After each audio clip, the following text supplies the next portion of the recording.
हमारे कितने मंदिरों को तोड़ करके मस्जिद बनाई गई। जैसे अभी संभल का भी उदाहरण ले लें और अजमेर का भी उदाहरण ले लें, वहाँ की दरगाह का। इनके अंदर की वो आवाज़ ना खड़ी हो जाए, हमारे प्रति विद्रोह करने के लिए तैयार ना हो, उनके अंदर वो डर पैदा कर दिया जाए, वो दबा दिया जाए, उस डर को बढ़ाने के लिए कार्य किया गया है। इसलिए अभी भी कुछ लोग गर्दनें काटते हैं। मोहन भागवत जी ने, जो आरएसएस प्रमुख हैं, उन्होंने कहा है कि 3 बच्चे जरूर होने चाहिए। हमारे जितने भी लोग हैं बहुत मधुर लोग हैं, अच्छे लोग हैं, इनसे किसी को खतरा नहीं, पर इनको जरूर खतरा है। इनकी सुरक्षा के लिए आवश्यक है कि इस समय संतान कम से कम 3 तो होनी ही चाहिए।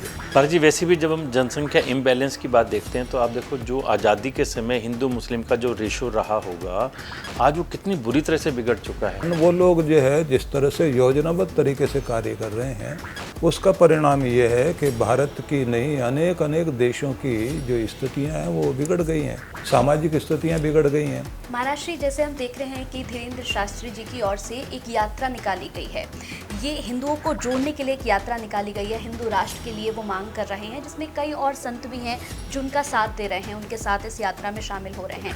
क्या ये प्रभावशाली होगा महाराज श्री? इस सनातन संस्कृति का बच्चा अगर खड़ा हुआ है देश जगाने के लिए, क्योंकि इस देश को सनातन संस्कृति ही सुरक्षित रख सकती है।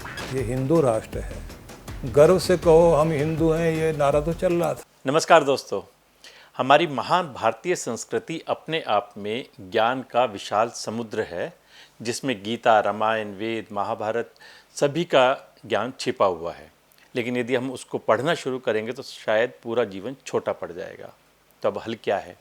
हल है कि हम अच्छे संतों का, गुरुओं का सानिध्य प्राप्त करें, उनसे जीवन जीने की राह सीखें और उनका मार्गदर्शन प्राप्त करें। इसी उद्देश्य से आज हमारा परम सौभाग्य है, हमारे बीच में है विश्व विख्यात आध्यात्मिक गुरु पूज्य सुधांशु जी महाराज। महाराज जी, आपका बहुत बहुत स्वागत है।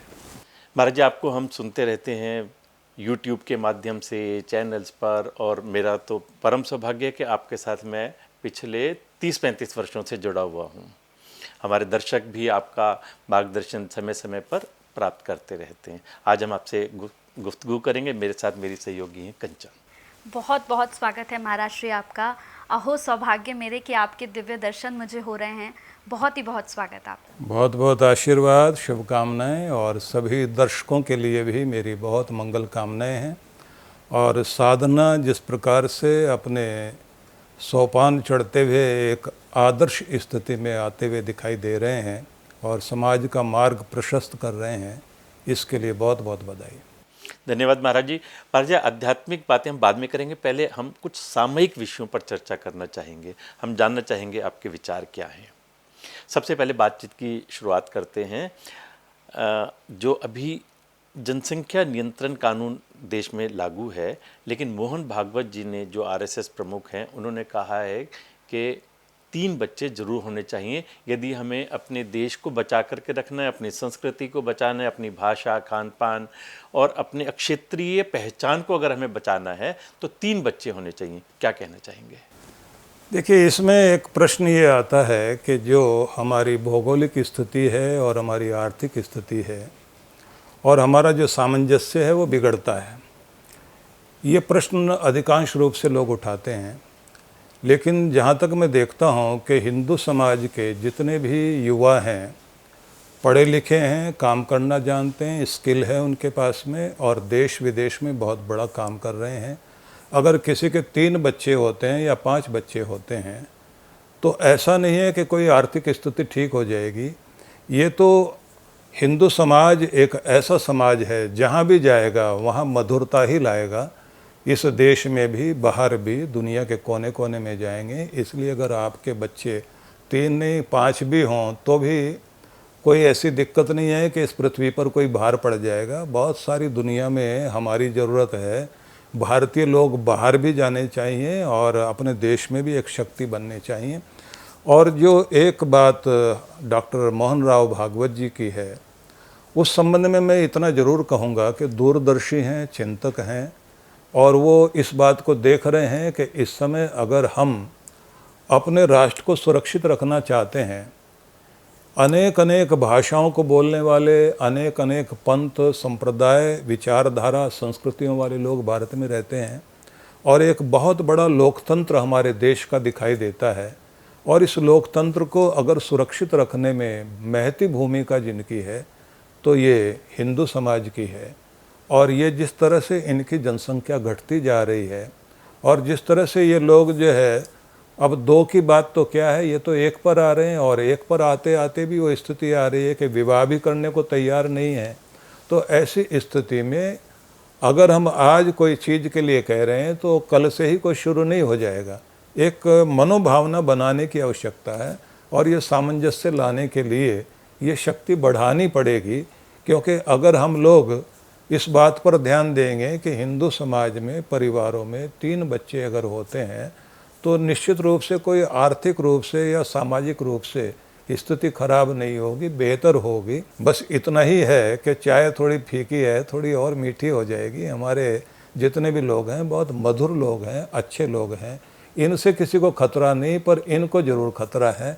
इनकी सुरक्षा के लिए आवश्यक है कि इस समय संतान कम से कम 3 तो होनी ही चाहिए।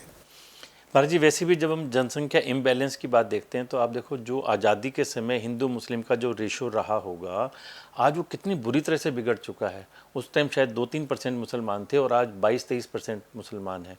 और हम जगह जगह पर ये भी देखते हैं कि जहाँ पर हिंदू माइनॉरिटी में हुए, चाहे वो जम्मू कश्मीर का उदाहरण हो या बाकी देश के कई शहरों का उदाहरण देखें, जहाँ हिंदू माइनॉरिटी में हुए वहीं पर वो खतरा बन गए। आज अगर 90% मुसलमानों के बीच में 10% हिंदू हैं तो उनका जीना हराम है, लेकिन 10% मुसलमान यदि हिंदुओं के बीच में हैं तो उनको किसी तरह की कोई असुरक्षा नहीं है। ये बात ठीक है आपकी। और दूसरी तरफ से जो जनसंख्या को बढ़ाने की बात चल रही है, और बात ही नहीं चल रही, वो तो अपना कार्य कर रहे हैं। उनके पास में उनका थिंक टैंक उनको तैयार करता है। तैयार करने के बाद सारे एक ही रणनीति के आधार पर काम कर रहे हैं। उनका वो पॉलिसी मैटर है और वो पॉलिसी मैटर होने के कारण वो लोग जो है जिस तरह से योजनाबद्ध तरीके से कार्य कर रहे हैं, उसका परिणाम ये है कि भारत की नहीं अनेक अनेक देशों की जो स्थितियां हैं वो बिगड़ गई हैं, सामाजिक स्थितियां बिगड़ गई हैं। तो उनके मुकाबले की ही बात नहीं है। बात तो ये भी है कि हिंदू समाज में अगर जनसंख्या बढ़ गई तो कोई आपकी गरीबी नहीं हो जाएगी, कोई धरती पर भार नहीं पड़ जाएगा। ये अगर बढ़ते हैं तो अच्छे लोगों का दुनिया में बढ़ना बहुत आवश्यक है, उनकी शक्ति बढ़नी चाहिए। 2 तो आपके हैं, एक और हो जाएगा तो आपके लिए जो है अच्छा ही तो होगा।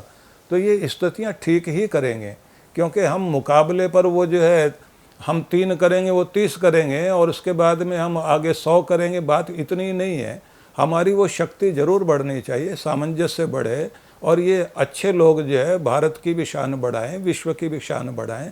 ये जहाँ भी रहेंगे अच्छा ही करेंगे, क्योंकि हिंदू से किसी को भी खतरा नहीं है। सनातन संस्कृति को मानने वाले लोग जो है वो सब जगह तालमेल बैठाने वाले लोग हैं। इसलिए अगर ये नारा दिया गया है तो पहले कहते थे बच्चे 2-3 ही अच्छे, बाद में 2 अच्छे, अब 1 अच्छा, अब 1 भी नहीं अच्छा, आप अकेले रहिए। तो उसका परिणाम ये हो गया है कि धरती का वो संतुलन बिगड़ रहा है जो संतुलन प्रेम और भाईचारा को बना सकता है। तो इसलिए ये शक्ति भी बढ़नी चाहिए। इस शक्ति के बढ़ने का मतलब ये होगा कि एक मधुरता ही बनेगी। यहाँ कोई उस तरह की लड़ाई मैं नहीं समझता हूँ कि ये लड़ाई के लिए किया जा रहा है। ये इसलिए किया जा रहा है कि इसके होने से समाज के अंदर एक शक्ति भी बनेगी, संगठन भी आएगा, मधुरता भी होगी और इसकी आवश्यकता भी है। महाराज श्री, अब मेरा एक प्रश्न है आपसे।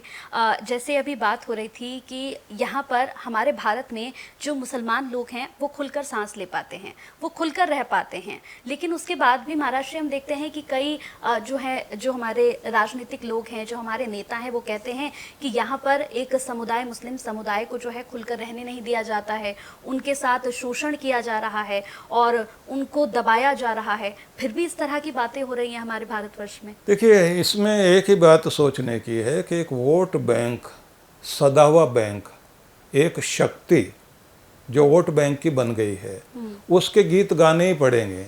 यहाँ नेता नहीं बोल रहा, नेता के पीछे वे लोग हैं जिनकी रणनीति काम कर रही है कि हम जो है अपनी शक्ति वोट बैंक के रूप में बना करके उसके बाद में शासन करने वाला कुर्सी पर कोई भी बैठेगा, रणनीतियाँ हमारी बनेगी, भावनाएं हमारी होंगी, काम हमारा होगा और हम जो चाहते हैं वो पूरा होना चाहिए। वो एक वोट बैंक है जो इनसे करा रहा है और ये लोग जो है उस तरह से उनके पीछे चल रहे हैं कि उनके द्वारा ये संचालित हो रहे हैं, इसलिए ये वो भाषा बोल रहे हैं। मतलब मुस्लिम समाज के लोग तो इतना नहीं बोल रहे हैं जितने हिंदू समाज का ही व्यक्ति उनका प्रतिनिधि बन करके इस तरह की भाषा बोलता है कि दुखद है कि अगर आज बांग्लादेश में हिंदू समाज इतनी पूरी तरह से प्रताड़ित है, वहाँ की महिलाओं का सम्मान छीना जा रहा, अस्तित्व की लड़ाई है, संतों को जेलों में डाल दिया गया, सब तरह से इतना बड़ा अत्याचार जो दुनिया में कहीं देखा नहीं गया वो हो रहा है। और यहाँ हिंदू समाज के प्रतिनिधि होने के बाद भी या फिर हिंदू नाम वाले राजनेता होने के बाद भी एक भी बयान उनके लिए देने को तैयार नहीं, इकट्ठे होकर खड़े होने को तैयार नहीं है। तो ऐसा लगता है कि हम लोग जिस देश में रह रहे हैं एक घबराहट होने लग गई है हिंदू समाज को भी। मैं अपने जीवन में कभी भी किसी भी तरह से शांति, प्रेम, भाईचारा, ध्यान, भक्ति इस पर ही बोलता रहा हूँ, लेकिन इस समय जो भी कुछ देखने को मिल रहा है पीड़ा होने लगी है।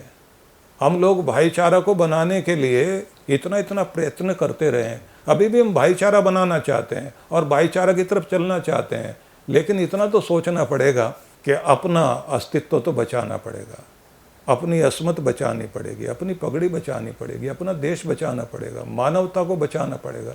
ये किस तरह की स्थितियाँ खड़ी हो गई हैं कि आज हम लोग जैसी पीड़ा देख रहे हैं ऐसा तो कहीं भी नहीं हो सकता। ऐसा लगता है कि हमारी सहनशीलता का दुरुपयोग हो रहा है। यहाँ तो जो बचपन में हम लोग सुना करते थे कि किसी एक मेंढक पर धागा बांधकर कुछ बच्चे उसे खींचकर ले जा रहे हैं और मेंढक आवाज़ देता है, मैं किसी को सताता नहीं हूँ, मैं काटता नहीं हूँ, मैं किसी को मारता नहीं हूँ, तुम मुझे ऐसा क्यों करते हो? मेरे साथ ये पीड़ा, ये तुम्हारा खेल मेरे साथ क्यों है? और इस तालाब में मैं जहाँ रहता हूँ यहाँ सांप भी रहता है, तुम सांप के साथ ऐसा क्यों नहीं करते? अब वो बच्चे बोलते हैं तुम्हारे साथ खेलने में बड़ा मज़ा आता है और तुम हमें नुकसान नहीं पहुँचा सकते, हम सांप को धागा बांध कर नहीं खींच सकते क्योंकि सांप हमको काट लेगा। वो ना भी काटे, अगर वो फन से फुंकार भी मार देगा तो भी हमें घबराहट हो जाती। तुम तो कुछ भी नहीं करते हो, तुम कुछ बिगाड़ते भी नहीं हो, तुम्हारे कारण हमको कोई परेशानी भी नहीं होती, इसलिए तुम्हें सताने में और तुमसे खेलने में हमें बड़ा मज़ा आता है। तो मुझे लगता है वो कहानी जो बचपन में सुनी थी आज पूरी तरह से हिंदू समाज के साथ में सार्थक हो रही है। निश्चित रूप से ऐसा दिखाई दे रहा है कि अगर गौ के गौ माता कह कर के जय बोलने वाले लोग हैं तो कुछ लोग चौराहे पर खड़े होकर गौ को काटने में रुचि ले रहे हैं। वो इसलिए नहीं कि उन्होंने गौ काटनी है, किसी की पगड़ी नीची हो, किसी का नाक नीचा हो, किसी का वो गरूर संस्कृति का, धर्म का जिस पर वो जिंदा रहता है उसको तोड़ा जाए, इसलिए ये पीड़ा है। और इतना खुलकर हम लोग कभी नहीं बोलते, लेकिन ये पीड़ा आज जब हम देख रहे हैं और अगर संसार भर में ऐसा दर्द हो रहा है, अगर आज हम नहीं आवाज़ उठाएंगे तो कौन उठाएगा? हम लोग भक्त हैं, हम ध्यानी हैं, हम समाज को दिशा देते हैं, लेकिन मुझे विभीषण की वो बात ज़रूर ध्यान में आती है कि भक्ति करने वाला एक व्यक्ति अन्याय को देखता है और फिर वो अपने बड़े भाई के सामने खड़े होकर के दरबार में चुनौती देते हुए कहता है, भाई ये गलत हो रहा है और ये गलत हमारे कुल के लिए भी हो रहा है, कुल का नाश हो जाएगा जो कुछ हो रहा है। अगर मैं नहीं बोलूँगा तो कौन बोलेगा? क्योंकि हितैषी ही बोलेगा, अपना ही कोई बोलेगा। तो भक्त वो है जिसकी रीढ़ है जिंदा, रीढ़ सीधी है, जिंदा दिखाई देता है, बोल सकता है, इसलिए बोलना तो पड़ेगा। महाराज, जब हम अस्मिता और स्वाभिमान की बात करते हैं तो ध्यान में आता है कि हमारे कितने मंदिरों को तोड़ करके मस्जिद बनाई गई। जैसे अभी संभल का भी उदाहरण ले लें और अजमेर का भी उदाहरण ले लें, वहाँ की दरगाह का, तो स्पष्ट इस बात के प्रमाण मिलते हैं कि वहाँ किसी समय में मंदिर थे, और ये अकबर ने, औरंगज़ेब ने इस पूरे तंत्र को नष्ट करने के लिए, हिंदुओं के आत्मसम्मान को ठेस पहुंचाने के लिए उन मंदिरों को तोड़ करके और वहाँ मस्जिदें बनाई। सर्वे हो रहे हैं, और जो सर्वे करने के लिए जाते हैं उनके ऊपर मुसलमानों द्वारा अटैक किया जाता है।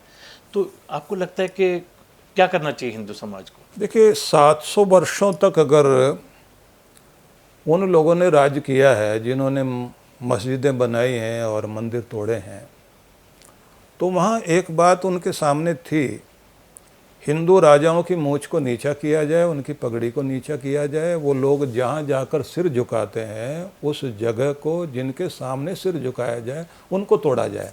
और सिर्फ तोड़ा ही नहीं गया, तोड़ करके उन मूर्तियों को जिस प्रकार से मस्जिदों की सीढ़ियों पर लगा करके और उस पर पाँव रख करके लोग चढ़ते रहे, वहाँ केवल घृणा पैदा करना की भावना नहीं थी, वहाँ भावना एक थी कि ये लोग जो यहाँ राज करते रहे हैं, इनके अंदर की वो आवाज़ ना खड़ी हो जाए, हमारे प्रति विद्रोह करने के लिए तैयार ना हो, उनके अंदर वो डर पैदा कर दिया जाए, वो दबा दिया जाए। उस डर को बढ़ाने के लिए कार्य किया गया है। इसलिए अभी भी कुछ लोग गर्दनें काटते हैं, वो डर बैठाने के लिए। इसलिए बहुत लोगों की ज़बान सिली भी है, उनको लगता है कि वो गर्दन काटने वाले तुम्हारी तरफ ना आ जाएं। तो इसलिए एक बात तो ये है। दूसरी बात वो है कि जिन लोगों ने उस कट्टर धर्मांधता को सामने लेकर के ये समझा कि हम बुत शिकन हैं, ये बुत परस्त हैं, तो बुत परस्ती हमारे मजहब में नहीं मानी जाती, जो ये समझते रहे, उनको कुछ कट्टर मुल्लाओं ने समझा दिया कि बुत परस्त लोगों की बुत परस्ती को हटाया जाए तो बुत शिकन बनो। तो उन लोगों ने कुछ उस तरह की चीज़ों को बहुत बढ़ावा दिया। लेकिन हम जिस अच्छे भारत में रह रहे हैं, जहाँ मुस्लिम समाज भी इतने प्रेम से रह रहा है, इतने प्रेम से तो दुनिया के किसी देश में भी नहीं रह रहा होगा, इतने अच्छे अधिकारों के साथ तो उनको दूसरी जगह भी नहीं रखा जा रहा है। बांग्लादेश में देख लीजिए, अफ़गानिस्तान में देख लीजिए, पाकिस्तान में देख लीजिए, अन्य देशों में देख लीजिए, जितनी अच्छी स्थिति में मुस्लिम समाज यहाँ है उतना तो कहीं भी नहीं है। इतने सारी चीज़ें होने के बाद भी और क्या चाहते हो भाई? उसके बाद भी इंटॉलरेंट हैं हम। ऐसा लगता है कि कुछ कट्टर मुल्लाओं के द्वारा वो रणनीतियाँ तैयार की जा रही है कि यहाँ के इस अच्छे गुलिस्तान को ख़राब करने की चेष्टा हो रही है। और मैं ऐसा समझता हूँ कि मुस्लिम समाज में बहुत पढ़े लिखे लोग भी हैं, बहुत अच्छे लोग भी हैं, और बहुत सारे संख्या में ऐसे लोग हैं जो बहुत अच्छे लोग हैं। लेकिन कुछ कट्टर, वो भले ही 10-5% हों, उन लोगों ने इतना बड़ा डर पैदा कर दिया है कि उनके यहाँ से भी आवाज़ उठाने वाला कोई नहीं है। बल्कि जब ये दिखाई दे रहा है कि उनके प्रतिनिधि बन करके राजनेता लोग, राजनीतिक पार्टियाँ उनकी आवाज़ उठाती हैं, तो वो लोग जो है, जो 70-80% मुस्लिम समाज के लोग, मैं तो कहूँगा 90% ऐसे लोग हैं जो यहाँ के भाईचारा के साथ में बहुत प्रेम से रहना चाहते हैं। उनके अंदर कोई ऐसी दिक्कत वाली बात नहीं है। लेकिन वो जो 10% हैं या 20% लोग हैं, उनकी संख्या बढ़ रही है। उनके कठोर रवैये के कारण वो स्थितियाँ खड़ी हो रही है कि एक अच्छा भला व्यक्ति बुरी चीज़ों को देखने के बाद भी विरोध का स्वर नहीं उठा रहा है। उस समाज से अगर कोई खड़ा हो जाए तो उसके बाद स्थितियाँ अच्छी हो सकती हैं। महाराज जी, ये कहना तो मुझे लगता है कि ठीक नहीं होगा कि केवल 10% मुसलमान ही एक्सट्रीमिस्ट हैं या फेनेटिक हैं। मुझे लगता है कि ऐसे मुसलमानों की संख्या बढ़ती जा रही है जो अपने अंदर पाकिस्तान को छिपाए हुए हैं, जो अपने अंदर इस्लाम को इस लिमिट तक लेकर गए हैं कि हमें हिंदुओं पर अत्याचार करना है। आप देखो, अगर कहीं कोई आतंकवादी कोई काम करता है तो वो मारने के बाद में आसपास के किसी घर में जाकर के छिपता है। इसका मतलब यह कि उसको आश्रय देने वाले बाकी लोग भी हैं। केवल 10% मुसलमान अगर फेनेटिक होते, उग्रवादी होते तो कंट्रोल में आ जाते। मुझे लगता है आज ऐसी संख्या बढ़ती जा रही है, और ये कहना भी अतिशयोक्ति नहीं होगा कि more than 50% of Muslim population misguided है। देखिए, भ्रम पैदा किया जा रहा है, ये बात ठीक है, लेकिन जहाँ तक मैं समझता हूँ, मैं पूरे देश में जाता हूँ, ऐसा नहीं है। कुछ डर दिखाने वाले लोगों ने, दबाव डालने वाले लोगों ने, भ्रम पैदा करने वाले लोगों ने अपना काम बहुत अच्छे से शुरू कर दिया है। उससे भी ज़्यादा दुखद स्थिति है कि जो मदरसे हैं, जो फाउंड्री है, वहाँ पर जो शिक्षा दी जा रही है, उग्रवाद की फैक्ट्रियां बनी हुई हैं वो। तो वहाँ की शिक्षाओं में जो कुछ ऐसी चीज़ें खड़ी कर दी गई, क्योंकि पत्थर फेंकने वालों में ज़्यादा उम्र के लोग कम हैं, कहीं छोटी उम्र वाले लोग ज़्यादा हैं। तो ऐसा दिखाई देता है कि वो फाउंड्री तैयार की जा रही है, उस फाउंड्री के माध्यम से वैसी चीज़ें खड़ी की जा रही हैं कि जिससे आने वाले समय में एक भयावह स्थिति दिखाई दे रही है। इसलिए मुस्लिम समाज के जो समझदार विवेकी लोग हैं, उन लोगों को ये देखना चाहिए कि ऐसी स्थिति में मुखर स्वर विरोध के खड़े करने चाहिए कि भाई तुम लोग हमारे इस पूरे अच्छे गुलिस्तान को नरक बनाने की कोशिश क्यों कर रहे हो। हम अच्छे भले ढंग से रह रहे हैं, अपनी पूजा अपने मस्जिद में जाके नमाज वगैरह करने में कोई दिक्कत नहीं है, बच्चों को पढ़ाने में कोई दिक्कत नहीं है, अधिकार प्राप्त करने में कोई दिक्कत नहीं है, सामंजस्य पूरा बना हुआ है। स्थितियाँ जो बिगड़ रही हैं, लोग कहते हैं राजनेता बिगाड़ रहे हैं, राजनेताओं के साथ में कुछ कट मुल्ला भी बिगाड़ रहे हैं, और उसके साथ में कुछ वे लोग भी हैं जो नई नस्ल को बिगाड़ने के लिए काम कर रहे हैं। इसलिए मैं ये गिनती नहीं गिन सकता वो कितने प्रतिशत हैं, लेकिन ये ज़रूर कहूँगा कि प्रतिशत बढ़ने लगा है। महाराज जी, रामनवमी का जुलूस निकलता है तो घरों के छतों से पथराव करते हैं, पेट्रोल बम फेंकते हैं और हमले करते हैं। अब वो जो घरों की छतों पर पत्थर इकट्ठे हो गए, पेट्रोल बम इकट्ठे हो गए, वो एक दिन में नहीं होते, कई दिनों की मेहनत के बाद में वो इकट्ठे होते हैं। अगर मान लो रेड़े भर भर के पत्थर के आ रहे हैं, पेट्रोल बम बन रहे हैं, पेट्रोल इकट्ठा हो रहा है, तो वो 2 4 5 लोगों का काम नहीं है, वो पूरा का पूरा समूह होता है जो ये सारा हमले की तैयारी करता है। ये बात तो है, पूरे देश में ये हो रहा है और योजनाबद्ध तरीके से हो रहा है। बरगलाने वाले लोग हैं, उनके पीछे कोई न कोई राजनीतिक पार्टी से जुड़े हुए लोग भी होते हैं जो उनको जो है लेकर आते हैं। उन्होंने अपना जो है ठेकेदारी बना रखी है, इतने लोग मेरे साथ हैं। फिर वो छतों पर खड़े होकर के जिस तरह से जो है एक बवाल पैदा करने की चेष्टा करते हैं, तो उसका परिणाम ये हो गया है कि एक जहर घोलने की चेष्टा हो रही है। और दूसरी तरफ अगर हम देख रहे हैं तो एक सहिष्णु समाज है, उसके अंदर जैसे चंदन को आप पानी डाल करके घिसते हैं तो तिलक बन जाएगा, लेकिन अगर उसके अंदर वैसे रगड़ पैदा कर दी गई तो चंदन के अंदर से भी चिंगारियां पैदा हो सकती हैं। तो कहीं ऐसा ना हो कि ये हिंदू समाज के अंदर ऐसी चिंगारियां पैदा हो जाएं कि यहाँ का हर आदमी खड़ा हो जाए विरोध करने के लिए। तो हम कोई एक और पाकिस्तान देखने की इच्छा नहीं रखते, लेकिन ये ज़रूर चाहते हैं कि भारत भारत बने। ये हिंदुस्तान नहीं हिंदुस्तान था, तो इसको हिंदुस्तान या फिर हम कहें भारत की भारती को गुंजायमान करने का जो स्थान है, जिसमें सबके लिए जगह है, सबके लिए प्रेम और सौहार्द का वातावरण है, इसे बनाए रखने की जिम्मेदारी हम सबकी है। और विशेष रूप से तो मुस्लिम समाज के प्रबुद्ध लोगों को आगे आना चाहिए, आवाज़ उठानी चाहिए, खड़ा होना चाहिए। कहीं देर ना हो जाए, स्थितियाँ खराब हो सकती हैं, सोचना चाहिए। महाराज श्री, जैसे अभी कुंभ शुरू होने वाला है, अखाड़ा परिषद की ओर से कहा गया है कि कुंभ में मुसलमानों का बैन होना चाहिए जाना, उन्हें नहीं जाना चाहिए वहाँ पर। इस पर आपका क्या कहना है? अभी कुछ दिन पहले मैंने कोई एक वीडियो देखा जिसमें एक महिला से कोई व्यक्ति पूछ रहे हैं कि भाई जो ये भोजन में या पानी में जो थूकते हैं या फूंक मारते हैं वो तुम भी करते हो, तुम कौन हो? तो उन्होंने कहा हम तो सुन्नी हैं। बोले फिर ये कौन करते हैं? तो उन्होंने जो है दूसरे उसका नाम लिया कि जो मुस्लिम पंथ में मजहब में दूसरे लोग हैं, वो लोग ऐसा कर रहे हैं, उनकी तरफ से ऐसा हो रहा है।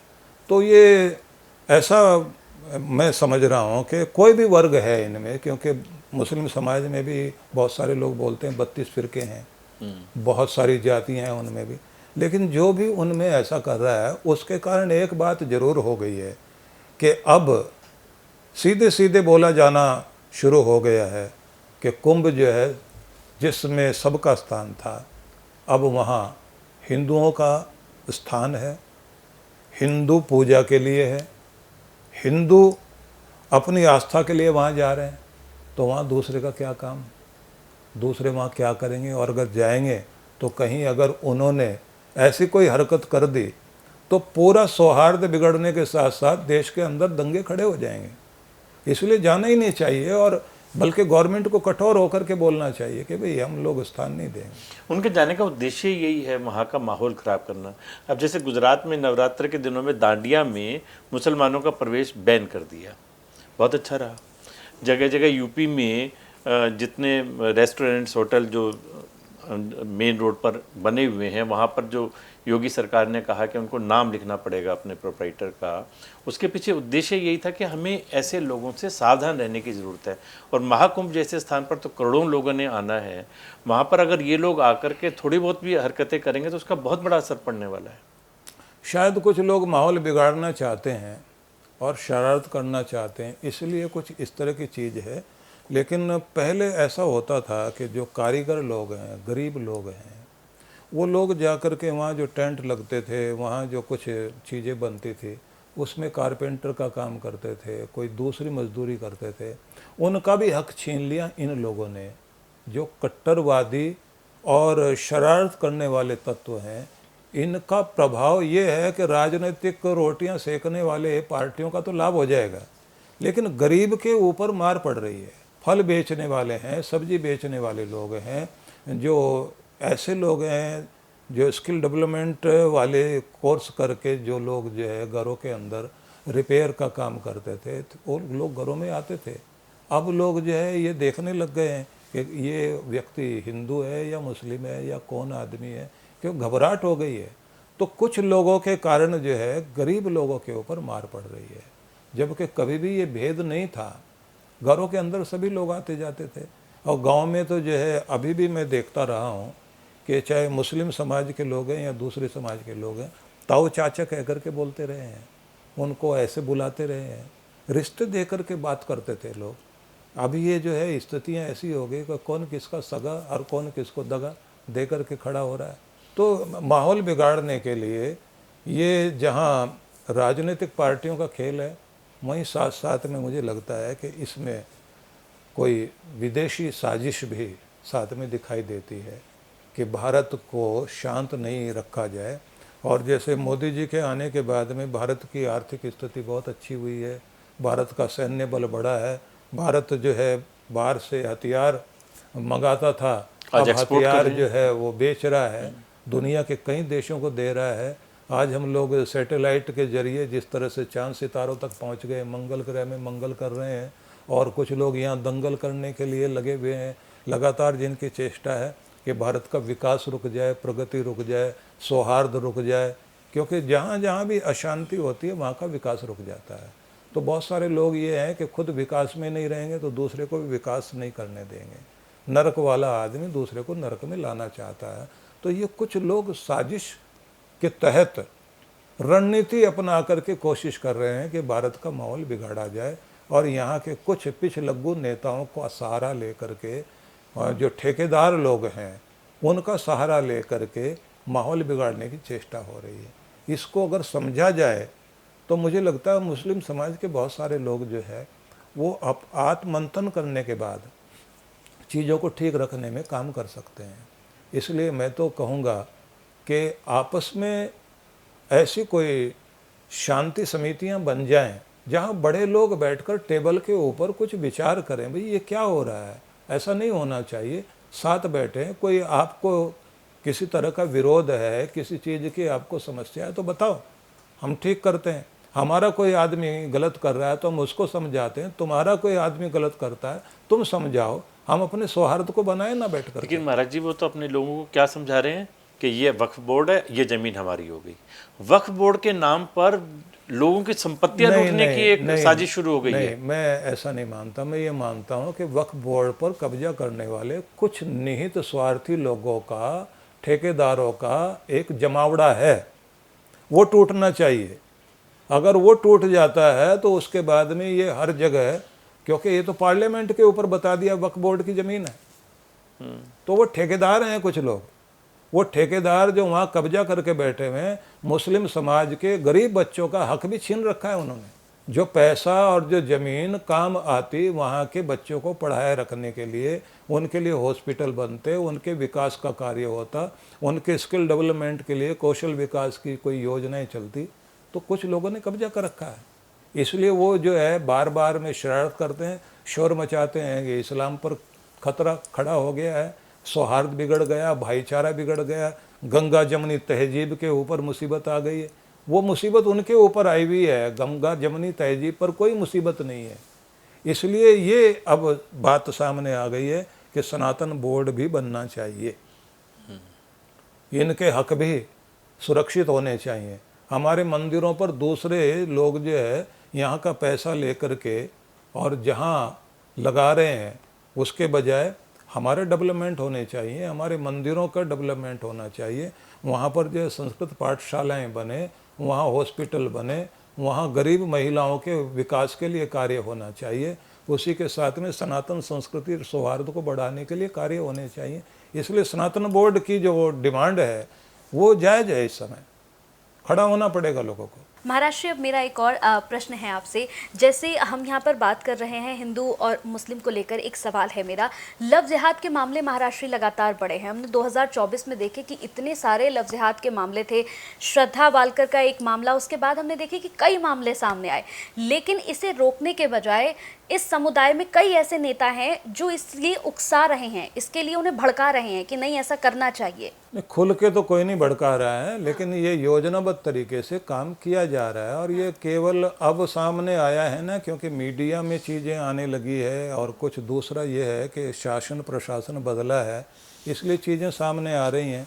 क्योंकि मैं तो ये देख रहा हूँ कि हम लोग जो मुझे 50 वर्ष हो गए स्टेज पर बैठते हुए, और मैं पूरे देश में जा रहा हूँ, तो जैसे मैंने बंगाल में बहुत पहले देखता था, मैंने भोपाल में समस्याएं देखी, जिस तरह से मैं दिल्ली में समस्याएं देखता था, दूसरे पूरे देश के कोने कोने में ये चीज़ें देखता था कि यहाँ से इतनी हिंदू लड़कियाँ चली गई हैं।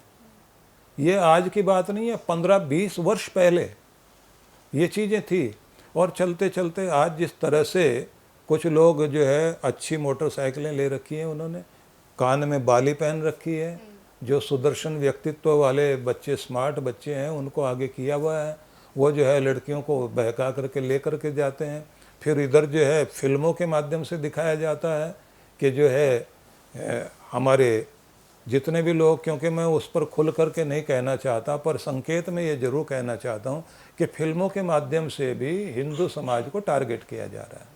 फिल्में हैं, सीरियल्स इस तरह के आ रहे हैं OTT पर, जिसमें सीधा सीधा दिखाते हैं कि भी मुस्लिम लड़के और हिंदू लड़की कितने आपस में मित्रतापूर्ण व्यवहार कर रहे हैं। बल्कि ये दिखाया जाता है कि फिल्मों में कि हिंदू अच्छा आदमी नहीं है, हिंदू पुजारी अच्छा नहीं, हिंदू धर्माचारी अच्छा नहीं, हिंदू संत अच्छा नहीं है, दूसरे बहुत अच्छे हैं। तो जानबूझ करके बहुत सारी एक जो है कोई दूर बैठा हुआ थिंक टैंक योजना बनाता है, वो बताते हैं कि तुमने किस तरह से फिल्मों वालों ने काम करना है, किस तरह से जो है इलेक्ट्रॉनिक मीडिया पर काम होगा, किस तरह से जो है इतिहास लिखने वाले काम करेंगे, किस तरह से जो स्कूलों में काम होगा, किस तरह से वो लोग होंगे जो जा कर के प्रदर्शन करेंगे, किस तरह के वो लोग होने चाहिए जिन्होंने जो है विरोध करना है, फिर कौन कौन सी पार्टियों को समर्थन दिया जाएगा, फिर उन पार्टियों में कौन आदमी हमारे लिए जो है काम करेगा। तो ये पूरी योजना बना करके कहीं से ये चीज़ें चल रही हैं। महाराज जी, ऐसे बहुत सारे उदाहरण हैं कि हिंदू लड़की जब मुसलमान लड़के के घर जाती है, यहाँ तो वो देखती थी कि चींटी को भी आटा खिलाते हैं, नाग पंचमी पे सांप को भी दूध पिलाते हैं, और वहाँ पर जाकर के उसको बकरा काटने के लिए कहा जाता है। यहाँ पर वो देखती थी कि कितने आदर्श भाई बहन और रिश्तेदारी हैं, वहाँ जाकर के वो देखती है कि मेरा पति तो अपनी बुआ की और फूफा की और मामा की लड़की के साथ में भी प्रेम संबंध बना लेता है। यहाँ तो वो अपनी माँ को एक अच्छी पतिव्रता के रूप में देखती थी, वहाँ देखती है कि भी मेरे तो ससुर की 4 बीवी हैं। तो वो किस तरह से अपने आप को उस माहौल में एडजस्ट करती है? कि क्या है कि ये बड़ी भारी गलती हमारे यहाँ से है।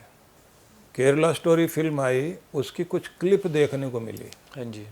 जिसमें वो लड़कियां ये कहती हैं कि हमारे माता पिता ने हमारे धर्म के विषय में, हमारी संस्कृति के विषय में हमको नहीं बताया। बिल्कुल, ये बहुत बड़ी कमी है महाराज जी। क्योंकि मैं देखता हूँ कि मुस्लिम समाज में एक कारपेंटर भी उनका अपने मजहब के प्रति जागृत है, उनका एक मजदूर भी जागृत है, उनका डॉक्टर भी उसी तरह से जागृत है, उनका इंजीनियर भी, उनका अध्यापक भी।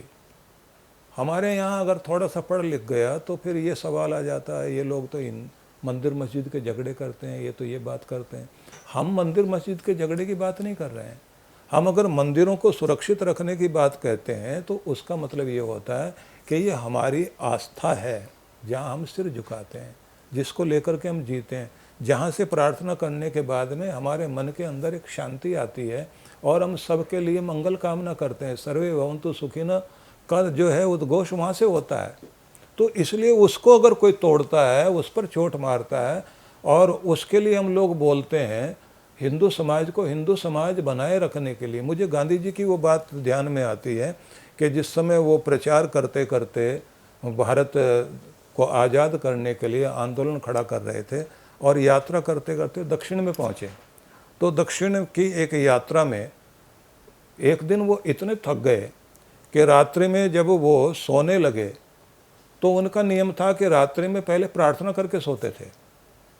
उस दिन जो है बिस्तर पर ऐसे लेटे और उनकी नींद खुली 2 बजे और उठते ही वो रोने लग गए।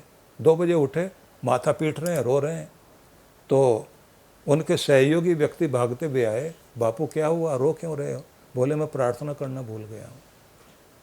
मेरी माँ ने मुझे सिखाया था कि प्रार्थना करना जाग करके भी, सो करके भी, सोने से पहले भी। तो आज मैं जो है वो संस्कार, वो परंपरा भूल गया हूँ, क्योंकि गांधी को प्रार्थना से शक्ति मिलती है। तो अगर देश के लोग और विश्व समाज के लोग जो गांधी को सम्मान देते हैं तो वो प्रार्थना करते थे। और बल्कि मैं एक और उदाहरण देना चाहता हूँ। किसी वकील ने उनसे पूछ लिया कि आप समाज सेवा का इतना बड़ा काम कर रहे हो, तो ये प्रार्थना में क्यों समय खराब करते हो अपना? महात्मा गांधी ने उनसे कहा कि आप जो है अच्छी वकालत करते हैं तो भोजन के लिए समय क्यों निकालते हो? अगर आप जो है भोजन का टाइम भी वकालत में दो तो आप तो बहुत आगे पहुंच जाओगे। उसने कहा साहब कैसी बात कर रहे हैं, मैं जीऊँगा कैसे, मुझे तो भोजन ज़रूरी है। बोले प्रार्थना आत्मा का भोजन है, वो मेरे लिए ज़रूरी है। गांधी अगर सेवा कर पा रहा है तो प्रार्थना के कारण सेवा कर पा रहा है। तो ये जो मंदिरों में जाने वाले लोग हैं, मंदिरों में जाकर के इनको समाज सेवा ही नहीं, सौहार्द की भावना, दया की भावना, विश्व समाज के प्रति कल्याण की कामना जागृत होती है। उन मंदिरों की सुरक्षा के लिए अगर कोई आवाज़ उठा रहा है, वो किसी के ऊपर पत्थर फेंकने के लिए नहीं। दूसरे लोग तो जो है पत्थर फेंकते हैं इबादत करने के बाद। यहाँ इबादत प्रार्थना करने के बाद खड़ा होकर सबके लिए मंगल कामना कर रहा है कोई, तो ये मंदिर मस्जिद का झगड़ा करने वाले लोग नहीं हैं। ये संस्कृति का झगड़ा है महाराज जी। हमारे यहाँ तो चांद देख करके और पति के लिए उसकी दीर्घायु की कामना करते हैं, वो चांद देख करके बकरा काटते हैं।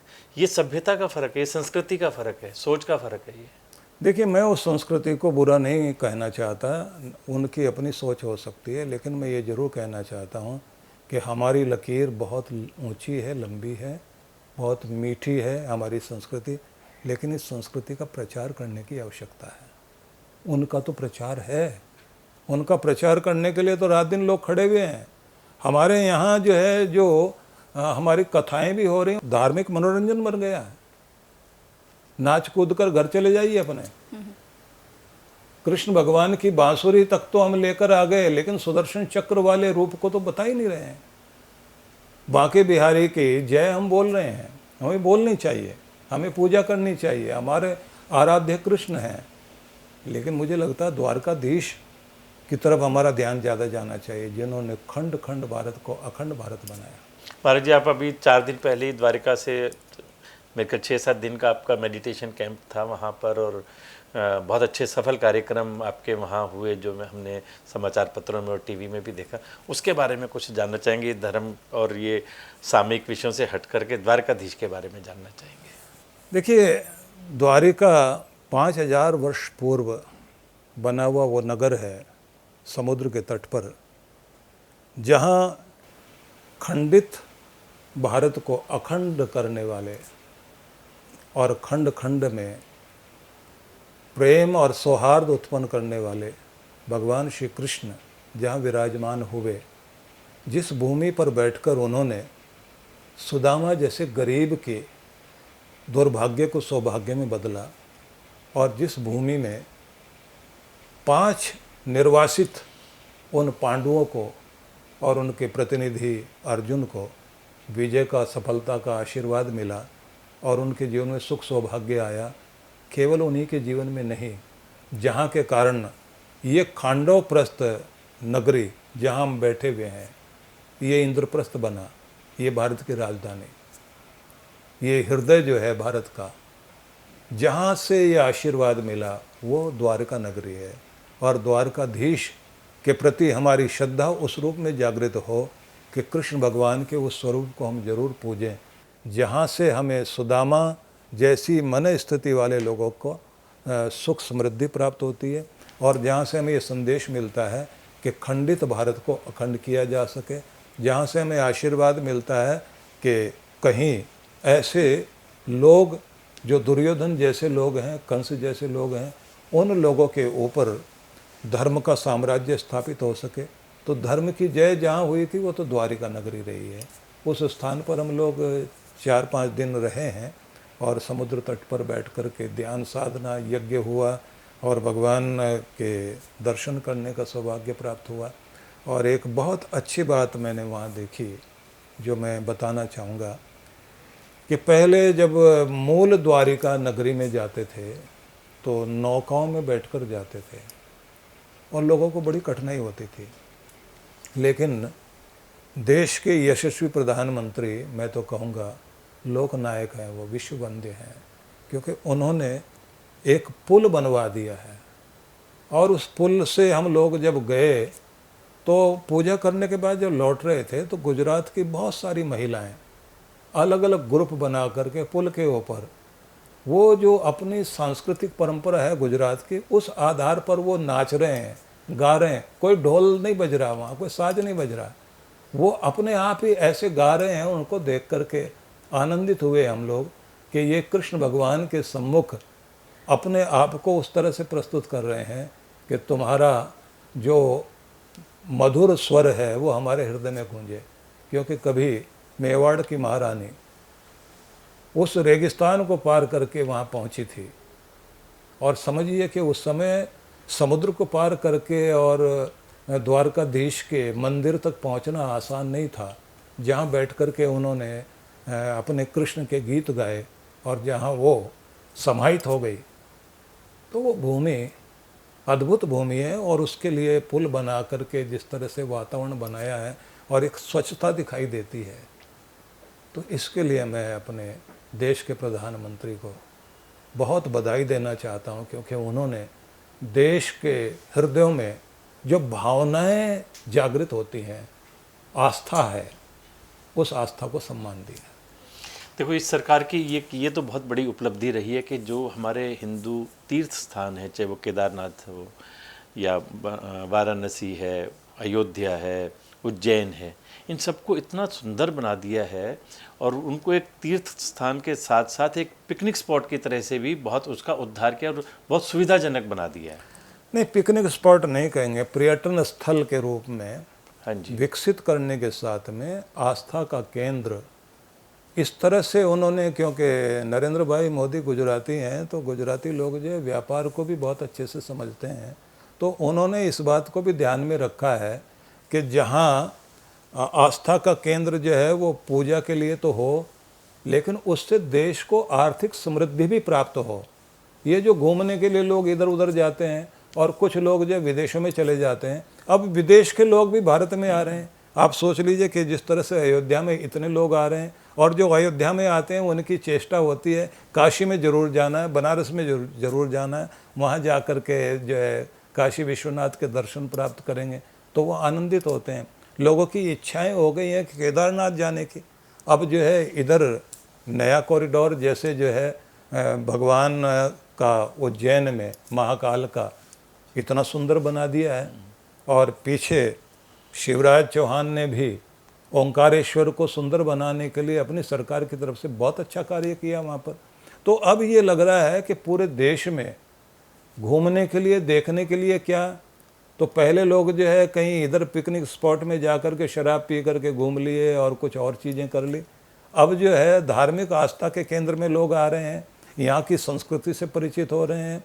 फिर वहाँ केवल मात्र इतना ही नहीं है, इतिहास बोध भी हो रहा है, क्योंकि इतिहास के बारे में, संगीत के विषय में, लोक नृत्य के विषय में, वहाँ की पुस्तकों के विषय में, वहाँ की हस्त जो हमारे जितने भी शिल्प है उसके विषय में लोगों को जानकारी होती है। विदेशी लोग आते हैं, भारतीय लोग भी आते हैं, और फिर यहाँ के जो कुम्हार हैं वो अपने मिट्टी के बर्तन बना रहे हैं, उस कुल्हड़ के अंदर जो है डाल करके दूध पी रहे हैं लोग, छाछ पी रहे हैं। और अब तो चाय पीने का भी ऐसा नियम चल गया है कि वो कुल्हड़ में जो चाय पी जाती है उसका स्वाद अलग ही होता है। तो एक अलग तरह की चीज़ खड़ी कर दी।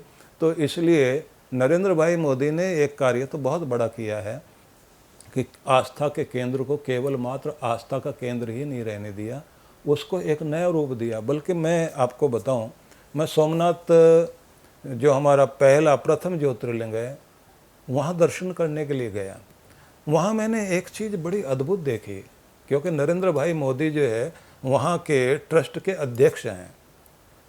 तो एक बड़ी अद्भुत चीज़ उन्होंने ये की है, साफ सफाई, स्वच्छता, और पहले से सुंदर वातावरण, और पूजा करने के लिए आदमी का बाहर से ही माथा झुकना जो है शुरू हो जाता है, देख करके भाव विभोर हो जाता है व्यक्ति। ये तो किया जा सकता था, लेकिन एक दृष्टि अलग से हो सकती है, वो मैंने वहाँ देखी। वो क्या थी, प्रकृति से आप ले रहे हैं फूल, पत्ते, जल और वो सामग्री जो भगवान को अर्पित की जाएगी, फिर वो जो डाली गई उसके बाद में वो वेस्ट होगी और कहाँ जाएगी, सड़ेगी।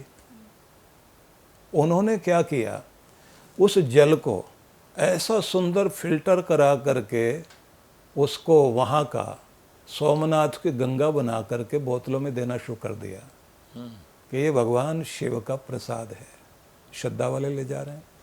वहाँ के जो बेलपत्र हैं उनको बिल्व वन में खाद बना करके जहाँ से लिया था वहीं खाद के रूप में डाला जा रहा है। जो फूल जहाँ से लिए थे वो उन्हीं उद्यानों में जा रहे हैं, खाद बना करके उन पेड़ों की जड़ों में डाले जा रहे हैं, जिससे प्रकृति से लिया था प्रकृति को दिया जा रहा है। और पर्यावरण को इतना सुंदर बनाने की चेष्टा है, वहाँ की हवा को, वहाँ के पानी को, वहाँ की भूमि को, और आस्था के लिए आए हुए व्यक्ति को, भोजन करने वाले लोगों के लिए महंगा ना पड़े, आने जाने वाले लोगों के लिए सुविधा हो जाए। इतनी दूरदृष्टि रख कर के कार्य करना, ये मैं उनको लोकनायक बोलता था। वहाँ से आने के बाद में उनको विश्व वंदे बोलने लग गया। बहुत सुंदर कि वो विश्व के वंदनीय व्यक्ति हैं। राष्ट्रनायक थे, लोकनायक बने, विश्व नेता बने, अब विश्व वंदे व्यक्ति हो गए हैं। और सोचिए कि जिन्होंने अपनी ज़िंदगी के लिए कुछ नहीं चाहा, सब दूसरों के लिए कर रहे हैं, तो ऐसा व्यक्ति विश्व वंदे ही होगा।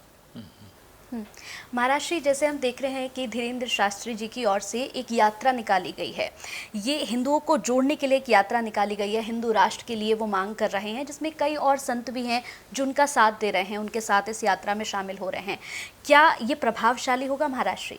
देखिए, धीरेन्द्र शास्त्री छोटी सी आयु का एक युवक है, बड़े सपने होते हैं इस आयु में, मनोरंजन के लिए भी इच्छा होती है, आकर्षण भी बहुत सारे होते हैं। इतना बड़ा खतरा लेकर के एक बच्चा, इस भारत माँ का बेटा, इस सनातन संस्कृति का बच्चा अगर खड़ा हुआ है देश जगाने के लिए, क्योंकि इस देश को सनातन संस्कृति ही सुरक्षित रख सकती है। तो ये भारत जगाओ, भारत की संस्कृति को जगाओ, हिंदुत्व को जगाओ, ये अभियान है। उस अभियान में ये है कि ये राष्ट्र जो है ये हिंदू राष्ट्र है। गर्व से कहो हम हिंदू हैं, ये नारा तो चल रहा था। लेकिन महाराज जी, ये अब जब कि मोदी सरकार यहाँ केंद्र में है और पूरा हिंदुओं के लिए एक पॉजिटिव एटमॉस्फेयर पूरे देश में बना हुआ है, अभी क्यों ये सब चीज़ें हो रही हैं? 2014 से पहले क्यों नहीं किसी ने ये सब इस तरह की यात्राएं शुरू की, जब देश में थोड़ा सा विपरीत वातावरण था? आप तो, मैं जानता हूँ, 1992 से हिंदुत्व की बात करते आ रहे हैं और प्रवचन के माध्यम से हिंदुओं को जगाने का काम कर रहे हैं, लेकिन 2014 के बाद से अचानक से हिंदू हिंदू करने वाले बहुत सारे पैदा हो गए। नहीं, ये जो है समय है, ये युग परिवर्तन का समय है, ये नव निर्माण का समय है, नव युग के लिए खड़े होने का समय है। धीरे धीरे माहौल बना है। मोदी अगर आज सफल हैं, ऐसे सफल नहीं हो गए। इस में लगातार इतने लोगों ने काम किया है, एक वातावरण बनाया है। वो वातावरण बनाने वाले हमारे संत समाज के बहुत सारे लोग रहे हैं, जिन्होंने लगातार वातावरण बना करके वो स्थिति खड़ी की है कि आज हिंदू समाज में हिंदू चेतना दिखाई देती है। और हमारे सनातन की एक बड़ी अद्भुत बात ये रही है कि लोगों के अंदर जैसे जैसे धर्म का प्रचार होता है तो लोगों के अंदर एक भावना आती है जिसको हमें सोचने की ज़रूरत है कि अगर कहीं बाढ़ आ जाए, भूकंप आ जाए, सुनामी आ जाए, पहले किसको पहुंचना चाहिए? गवर्नमेंट को। गवर्नमेंट वाले तो बाद में पहुंचते हैं, पहले कौन पहुंचता? गरीब आदमी, आसपास का आदमी, कोई भी आदमी फटाफट पहुंच जाएगा सेवा करने के लिए। कोई एक्सीडेंट हो जाए, कहीं कोई आदमी गिर गया है तो उठाने के लिए लोग खड़े हो जाते हैं। वो खड़े होते हैं क्योंकि उनके जीवन में धर्म दिया गया है। ये जो इतनी कथाएं हो रही हैं, इतने सत्संग हो रहे हैं, इतना प्रचार हो रहा है, इसने लोगों के अंदर वो भावना पैदा कर दी है कि गवर्नमेंट बाद में पहुंचेगी, उस गवर्नमेंट को, परमात्मा को मानने वाला व्यक्ति पहले पहुंचता है। ये कार्य जो है हमारे सारे संतों का कार्य था, कथा करने वाले लोगों का था, प्रवचन करने वाले लोगों ने लोगों के अंदर भावना जगाई। अब एक दूसरी चीज़ खड़ी हो गई, उन प्रचारकों का प्रभाव कम हो रहा है, इलेक्ट्रॉनिक मीडिया और सोशल मीडिया का प्रभाव अधिक होने के कारण अब यह है कि एक्सीडेंट हो गया, रील बनाने वाले खड़े हैं, सहायता करने वाला नहीं, तमाशा देखने वाला खड़ा है, उसका हाथ बटाने वाला कोई भी नहीं। इसलिए ये जो इलेक्ट्रॉनिक मीडिया, सोशल मीडिया और दूसरा मीडिया है, और ये जो रील बनाने की लोगों के अंदर होड़ मच गई है, इसने अंदर का वो जज्बा ख़त्म कर दिया, क्योंकि मनोरंजन की तरफ लोगों का ध्यान ज़्यादा आ गया। अब तो चमत्कारों की बात कोई ज़्यादा करे तो उसकी तरफ लोग ज़्यादा जा रहे हैं। शॉर्टकट में कोई बताए कि अभी ये कर लीजिए आप, जो है तो आपका जो सारा काम बन जाएगा, तो उस तरफ आएंगे। और अगर कोई ये कहे कि आप आंख बंद करके बैठिए, भगवान से जुड़िए, उसके बाद में आप विजुलाइज करके प्रार्थना करिए, आप अपने सपनों को देखिए, ये सपना मैंने प्राप्त करना है, तो आपका सपना साकार होगा, उसके आधार पर मेहनत करो। वो आदमी जो है ये बात सुनना नहीं चाहता, वो तो कहता है शॉर्टकट बताओ, अभी बटन दबाएं और काम हो जाए। तो उसी बात को पकड़ करके बहुत सारे लोग खड़े हो गए। इसलिए ये जो आज तक कथा प्रवचन करने वाले लोग थे, इन्होंने नव युग को लाने के लिए और परिवर्तन की धारा लाने के लिए बहुत बड़ा काम किया है। इसलिए अगर इतनी आवाज़ें आज उठने लगी हैं, उठ इसलिए रही, लोग सुनने भी लगे हैं, लोग साथ खड़े होने भी लगे हैं। नहीं तो उससे पहले धीरेन्द्र शास्त्री कार्य करते, एक आदमी साथ ना आता, लोगों के अंदर भावना आ गई ना, और लोगों को लगता है कि कोई हमारी आवाज़ उठा रहा है। इसलिए अगर धीरेन्द्र शास्त्री कार्य करने लगे हैं, वो तो एक प्रतिनिधि है आपका, हमें साथ देना चाहिए उनका। महाराज जी, जो पर्चियाँ निकाल करके भविष्य की बात कर देते हैं, उसको आप मानते हैं कि ठीक होगा?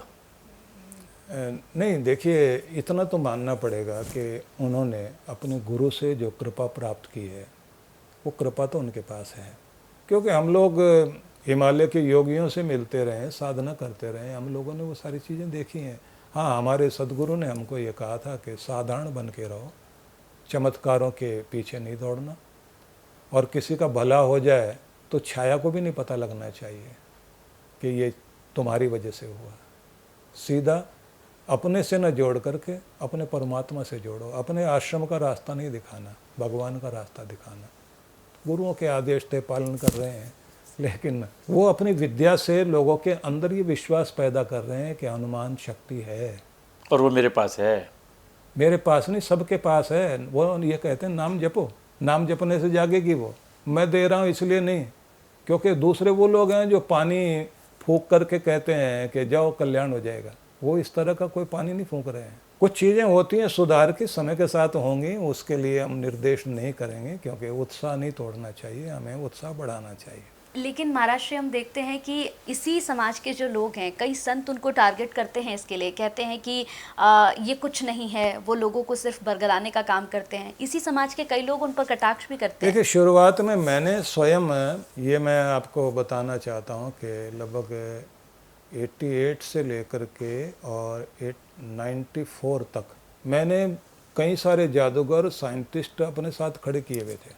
और जहाँ पर भी कोई इस तरह से चमत्कार दिखाता था, वो सामने खड़े होते थे, वो कहते थे आप दिखाइए, उसके बाद हम दिखाएंगे। और वो कोई उस समय के खास व्यक्ति थे, उनको टारगेट करने के लिए ये चीज़ थी, गलत कर रहे थे वो।